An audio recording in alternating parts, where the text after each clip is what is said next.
Halo semuanya, apa kabar dan selamat datang kembali di Autonet Max. Sekarang kita lagi di Batam, kita mau nyobain sebuah mobil kecil. Tapi kalau kalian dengar mobil kecil, kalian tuh mikirnya apa sih? Kayak city car atau LCGC, mungkin bangsa Agya, Ayla gitu-gitu. Tapi mobil kecil yang kita mau bahas beda. Ini adalah Honda S660 dan ini bukan sembarang mobil kecil biasa. Ini K-Car Roadster yang bentuknya kayak mobil sport. Tapi di sini kita bakal cari tahu apakah ini mobil sport atau bukan.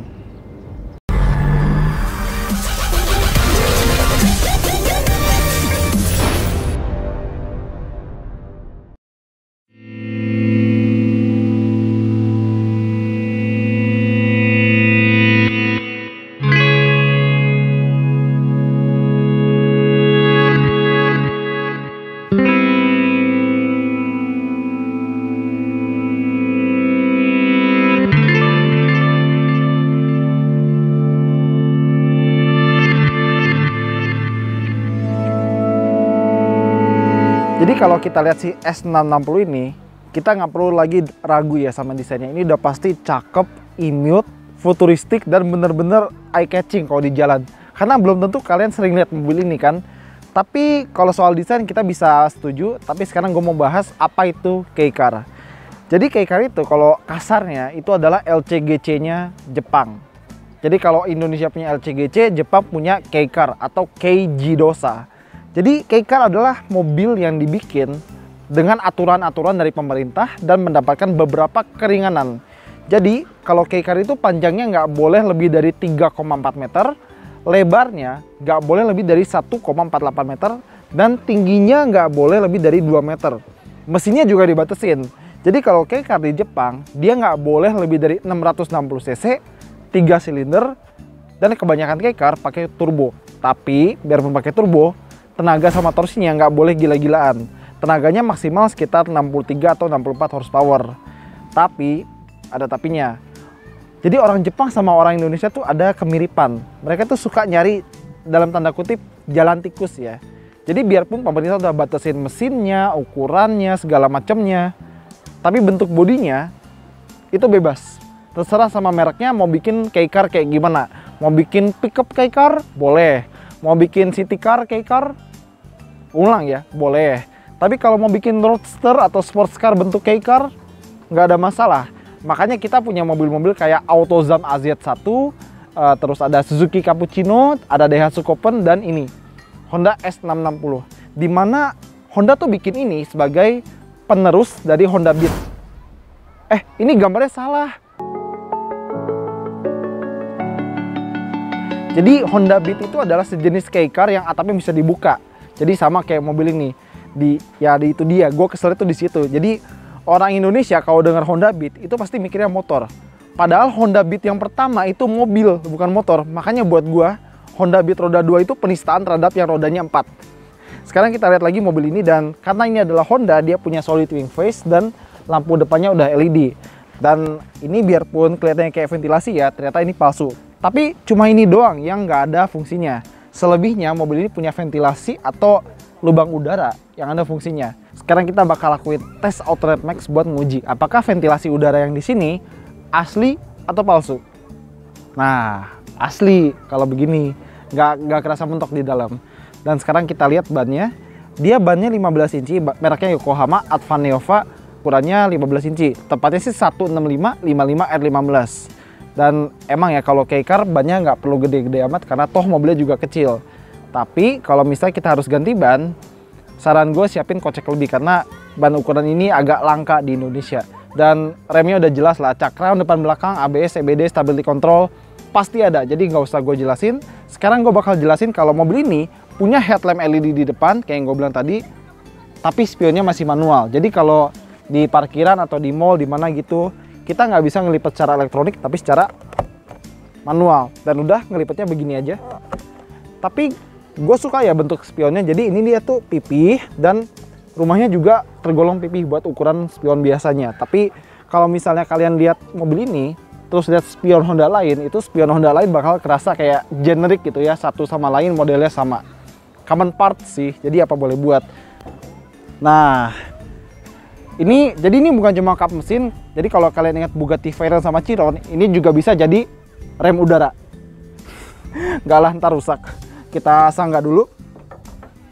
Nah, jadi inilah mesin si Honda S660. Sesuai namanya ya, dia 660 cc, 3 silinder plus turbo. Jadi kalau anak-anak Honda bilang VTEC Kikinyo, udah nggak zaman. Sekarang zamannya turbo Kikinyo. Dan seperti yang gue bilang, biarpun dia pakai turbo, tenaganya nggak gede. Cuma 63 atau 64 horsepower, 103 Nm, dan 0 ke 100-nya nggak penting, jangan deh, ntar lu semua sedih kalau bisa tahu berapa 0 ke 100-nya. Tapi gue bakal kasih tahu berapa top speed mobil ini. Jadi bayangin ya, mobil sekeren ini, bentuknya sports car, atap terbuka, mesin turbo gitu ya. Top speednya adalah 140 km/jam. Jadi kalau diadu sama Polo VRS sama Fiesta EcoBoost, pasti kalah ya. Tapi lain cerita kalau misalnya buat jalan-jalan lucu, malmingan, ke mall, ke kampus, sama siapalah terserah kalian. Oh, ini udah pasti menang. Dan gak cuma enak buat jalan-jalan lucu, kalian tuh pasti dilirik di jalan, entah sama siapa, entah sama yang jalan kaki, yang naik mobil, yang naik motor. Pasti semua ngelihat ke arah mobil kalian. Ke arah mobil kalian, bukan ke arah kalian, oke? Ya sekarang kita bakal lihat beberapa detail dari bagian belakang mobil ini. Pertama, kalau kalian lihat di sini, ini kan ada sejenis sirip udara ya. Kalau misalnya kita tutup kap mesin, dia bakal tampilin logo Honda di sini. Jadi kita tutup. Di sini kita bisa lihat tulisan Honda. Tapi nggak cuma itu, ini dan ini bukan sembarang lubang, karena ini adalah air intake beneran. Kita bisa tes lagi. Dia tuh kerasa kalau dia tuh agak masuk gitu ya ke bagian dalam mesin dan bagian sini juga. Jadi kenapa dia butuh air intake kayak satu di sini, satu di sini? Kan berarti di total ada 4 ya di seluruh mobil ini. Ya itu tadi, karena mesin di tengah. Jadi dia butuh pendinginan yang lebih optimal. Karena bukan seperti mesin depan yang gampang dapat udara, ini harus agak dikulik ulang biar nggak kepanasan dan bisa dipakai buat harian.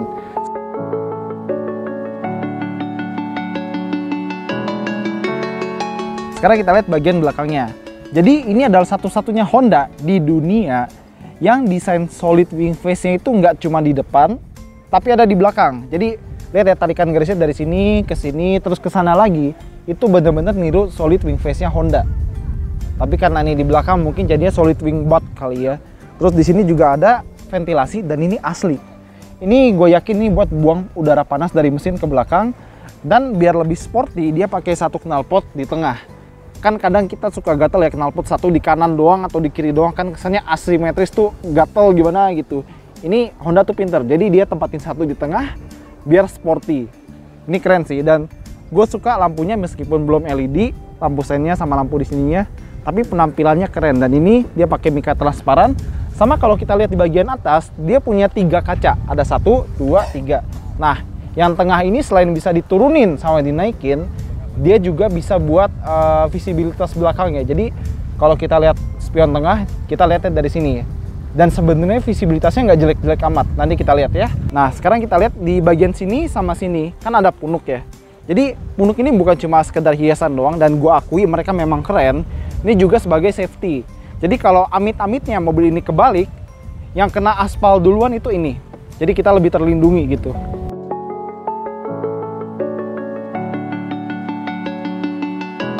Sekarang kita lihat bagian atapnya. Jadi semua S660 itu atapnya atap kanvas, bukan pelat. Gak ada yang pakai atap pelat. Dan kalau Honda bilang ini atapnya namanya roll top karena dia digulung. Tapi kalau gue bilang ini atap lumpia, kan sama-sama digulung kan. Jadi si S660 ini dia punya kesamaan sama Aventador Roadster, 918 Spider atau Boxster Spider. Atapnya harus dibuka manual. Jadi kita buka dulu kap depannya dari sini. Nah, sekarang kita buka penguncinya. Itu ada di sini, kita tarik penguncinya 1, 2. Nah, terus kita gulung. Jadi kalau pengusaha gulung tikar ya, ini gua gulung atap. Gulung lagi, udah sampai sini, kita pindah ke sana. Emang agak ngeribetin sih, tapi apa boleh buat gitu kan. Sekarang dari sini kita rasain, ini mana? Nah, selesai. Tapi ini mumpung di pantai ya, kenapa ini bisa kita pakai loh jadi tikar gelar gitu kan. Terus tinggal makanan, minuman, terus sama ya lumayan lah buat piknik. Tapi karena ini bukan buat piknik, kita taruh aja ya. Ini kita buka dulu. Oke. Kita buka penguncinya. Nah, terus taruh di sebelah sini.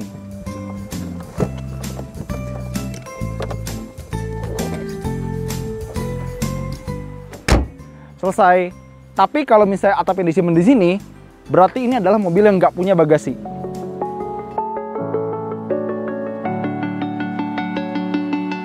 Kalau misalnya kalian penasaran, gimana sih kunci si Honda S660 ini? Nah, ini dia kuncinya. Ini nggak ada yang spesial ya, kunci Honda biasa, tapi di sini dikasih aksen carbon fiber. Dan tombolnya cuma 2, lock sama unlock. Kita buka seperti biasa, dan kalau misalnya kalian adalah fanboy Honda banget, ini nggak kayak handle pintu apa? Honda Civic Genio. Oh iya, sedikit trivia tentang Honda Beat. Honda Beat itu adalah mobil terakhir yang dapat approval dari Soichiro Honda langsung. Setelah itu nggak ada lagi. Kalau kalian pernah nonton video review kita yang review Mazda MX-5, gue bilang itu mobil itu sempit. Nah, ini lebih sempit lagi. Jadi kalau kalian lebih tinggi atau lebih sehat daripada gue, mungkin kalian bahunya udah ketemu satu sama lain di sini dan kalian nggak bakal bisa bergerak di mobil ini. Tapi sekarang kita lihat apa aja yang ada di sini. Pertama yang gue suka itu posisi nyetirnya. Ini kaki gue bener-bener selonjor, udah kayak lesehan, dan sandara di joknya itu nggak terlalu meluk, tapi rasanya pas aja buat mobil sekecil ini. Posisi setirnya juga udah pas, tapi sekalipun gue suka pedalnya sporty banget. Ini cuma bisa, kita lihat, cuma bisa naik turun dan nggak bisa maju mundur. Dan di sini udah mulai sedikit membuktikan kalau mobil ini sedikit agak kurang di bagian fitur. Contoh, ini manual, bahkan buat reclining joknya aja dia masih manual, dan tuasnya pun agak susah. Tapi kalau speedometernya sebenarnya lumayan keren loh. Jadi ini mirip-mirip sama speedometer Civic Turbo atau Honda CR-Z. Tachometer di tengah sama speedometer digital ada di dalamnya. Sekarang kalau kita lihat, kan itu lampu di bagian tengahnya, cincinnya itu warna putih. Kalau kita pakai sport mode, nah dia jadi warna merah. Dan ini nggak cuma ganti warna dari putih merah gitu aja. Jadi kalau kita pakai sport mode, dia mesin, gearbox, sama respons pedal gasnya jadi lebih responsif. Ntar kita coba deh. Sekarang kita lihat setirnya lagi. Ini bentuknya kecil dan dia udah dilapis kulit. Ada steering switch control, ini buat head unit, sama ini buat cruise control. Dan ada pedal shift. Tuas lampunya di sini udah auto, tapi wipernya belum auto. Sama di sini ada tombol merah buat engine start stop button. Dan seperti yang gue bilang, spionnya nggak bisa dilipat secara elektronik. Tapi buat ngatur secara elektronik, masih bisa ada tombolnya di sini. Di pintu driver ini ada tombol buat power window, driver sama penumpang, dan ada tombol yang tulisannya rear. Ini buat nurunin kaca belakang. Kita lihat. Kita naikin lagi. Udah, sekarang kita bahas head unitnya. Sebenarnya head unitnya itu kayak tablet tempelan gitu ya, dan ini bukan touchscreen, jadi nggak bisa digini-giniin, dan resolusinya juga nggak bagus-bagus amat. Tapi gue suka di sini ada fitur kayak meter-meter gitu ya. Ini ada G-meter, terus meteran buat tekanan gas gitu-gitu. Ini udah lumayan bagus ya. Tapi di dashboard tengah yang sempit ini, itu udah bener-bener buat ngontrol AC, sama head unit, sama hazard aja. Udah. Tapi ada yang menarik sih di bagian AC-nya. Jadi kalau kalian lihat yang nyala ini adalah mode mid. Nah, jadi kalau nyala ini buat apa? Kalau mode mid ini kita nyalain, dia bakal ngalirin aliran angin yang anget di sekitar pinggang sama paha kita. Jadi ini adalah cara buat bikin anget. Kalau pengen adem, pakai kaca film dari Solar Guard.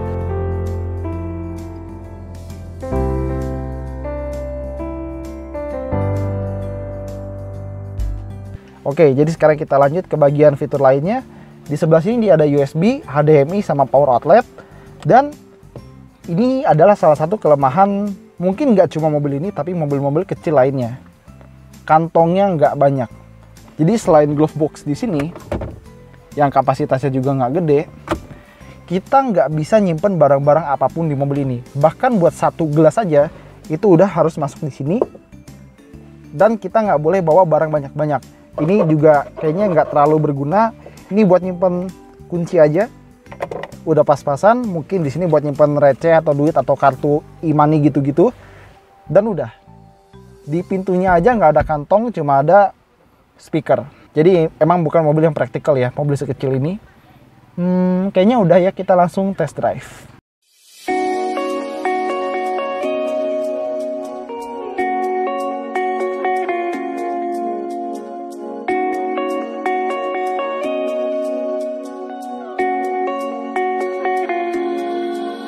I remember when we were staring photos. Don't forget the way you look me in the eyes. And I keep you in my heart is where you are. Oke, sekarang saatnya kita jalan pakai mobil ini, dan ada yang gue lupa bilang. Bahan atau kualitas interior dari Honda S660 ini biasa aja. Jadi ini plastik, sama ini aksen carbon fiber kayak Brio. Cuma di sini doang yang empuk dan ada aksen jahitan ala-ala. Berarti bukan jahitan beneran. Kita jalan.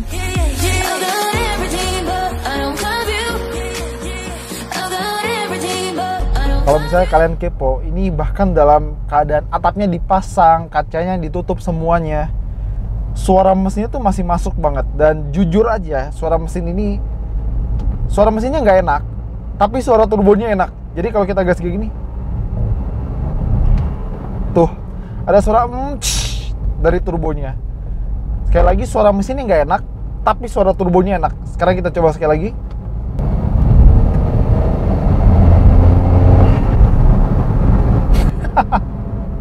Gue lebih enjoy dengerin suara turbonya daripada suara mesinnya. Tapi kita jujur aja, kalau mesin ini kalian gak bisa expect banyak. Seperti yang gue bilang tadi, dia kan cuma 63 horsepower atau 64, dan torsinya cuma 103 Nm. Dan kalau buat dalam kota sih oke lah. Tapi kalau misalnya kita butuh kayak nyalip seseorang gitu ya, misalnya kita di D, kita gas sekarang.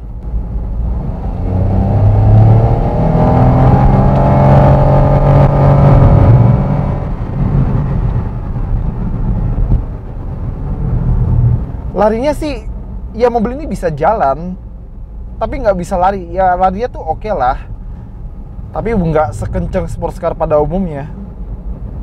Dan sekali lagi kedengaran tuh suara mesinnya dari belakang. Dan bahkan ini kalau misalnya kita habis geber dalam waktu lama, itu panasnya tuh berasa sampai ke punggung. Jadi di sini tuh sekarang suka ada anget-anget, bukan karena mobil ini punya pemanas jok, tapi gara-gara panas dari mesinnya.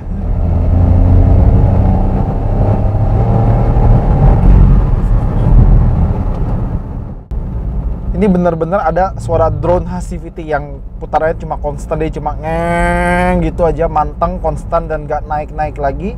Tapi emang speednya nambah. Sekali lagi, lu nggak bisa ngarep sama performa atau kecepatan mobil ini. Bahkan mobil-mobil kayak Mazda MX-5 sama Toyota 86 atau Subaru BRZ yang sering kalian bully pelan, mobil ini jauh lebih pelan daripada mobil itu. Beda. Jadi kalau kita normal kayak gini, mesinnya biasa aja. Tapi kalau kita masukin ke sport, nah putaran mesinnya naik dan CVT-nya jadi sedikit lebih responsif. Tapi tetap aja mobil ini nggak kencang, cuma responsnya jadi lebih bagus aja. Tapi kalau di jalanan kayak gini dan lu expect atau lu mengira kalau mobil ini bakalan sangat kedap dan tenang, enggak. Mobil ini tuh noise-nya masuk banget. Sekarang kita di kecepatan 55, dan suara ban masuk, suara kolong masuk, bahkan suara angin masuk. Udah gitu ya, kalau kalian punya mobil ini, kalian bawa di tol kecepatan 100 itu udah normal banget kan. Di tol nggak ada masalah kan bawa 100. Kalian bawa 100 mobil ini di tol, suara audio apapun yang kalian setel itu udah kalah sama suara-suara dari luar. Mobil ini sama sekali nggak bagus peredaman suaranya. Tapi kalau di jalanan kayak gini ya, di jalanan yang sepi, terus banyak belokannya, kita mulai bisa ngerasain apa yang benar-benar enak dari mobil ini. Mungkin udah ketebak ya. Yang enak banget itu tuh handlingnya. Jadi kita belok kayak gini tuh, mobil ini stabil juga loh. Padahal mobil yang wheelbase-nya pendek, jarang yang stabil. Ini mungkin karena mesinnya ada di tengah ya. Dan kita belok lagi, kerasa kalau bagian depannya tuh kerasa enteng banget. Dan bisa ketebak ya, karena di depan tuh nyaris nggak ada berat.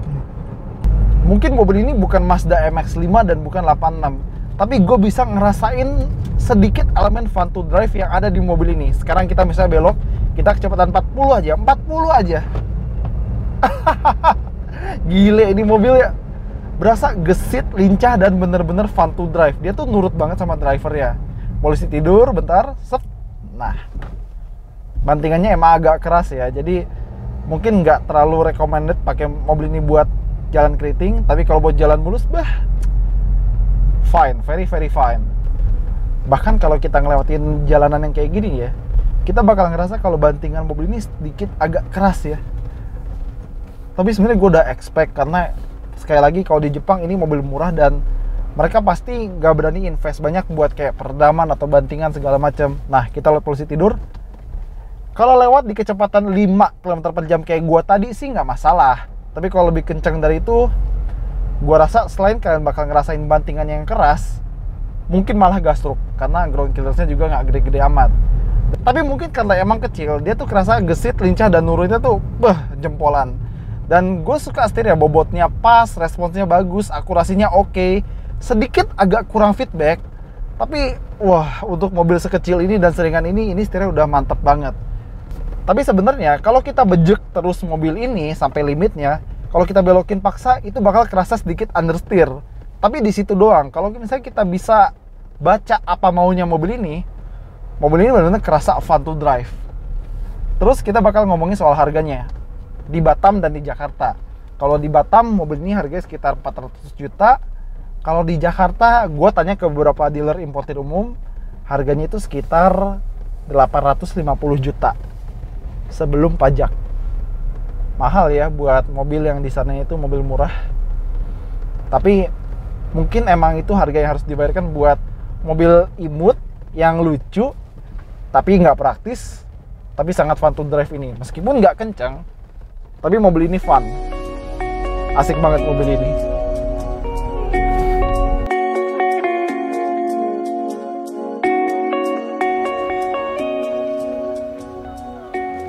Jadi si Honda S660 ini, dia ini kayak mobil yang breaking the rules ya.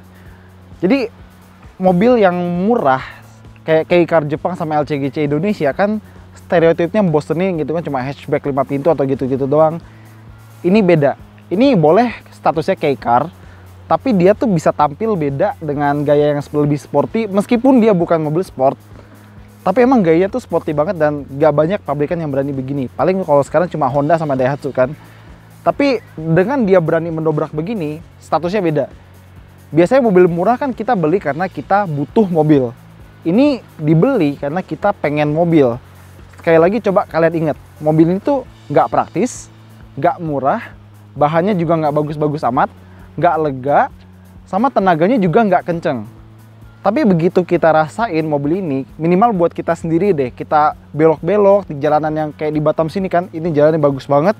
Kita belok-belok, rasain gesitnya, lincahnya, sama dengerin suara turbonya. Suara turbo ya, bukan suara mesin. Dengerin suara turbonya tuh enak dan bikin kalau mobil ini tuh bener-bener go-kart feel-nya dapat, meskipun ini bukan MX-5 atau Mini Cooper, tapi emang rasa fun to drive-nya tuh kental banget di mobil ini. Apalagi kalau misalnya kalian tuh nggak ngincer fun to drive, karena masih dapat bonus penampilannya. Jadi dengan mobil seperti ini yang belum tentu kalian ketemu tiap hari di jalan, ini benar-benar eye-catching dan bikin semua orang tuh ngelirik ke arah kalian. Sekali lagi mobilnya ya. Oke, jadi sekian dulu dari Autonet Max. Makasih banget udah nonton dan jangan lupa like, subscribe buat yang belum, dan monggo berikan komentar. Sekarang gue bakal muter-muter lagi pakai mobil ini karena udah mendung. Gue takut Poseidon ngamuk gue bawa beginian ke pantai.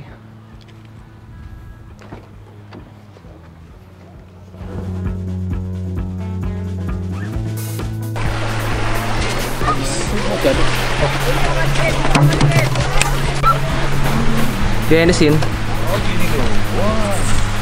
Masang atap S660. Gampangnya masang atap S2000 sih. Buka kaca aja, buka kaca. Mahal Fortar. Ready naik Avanza mau mutar. Itu lihat aja mobilnya ayun-ayun begitu.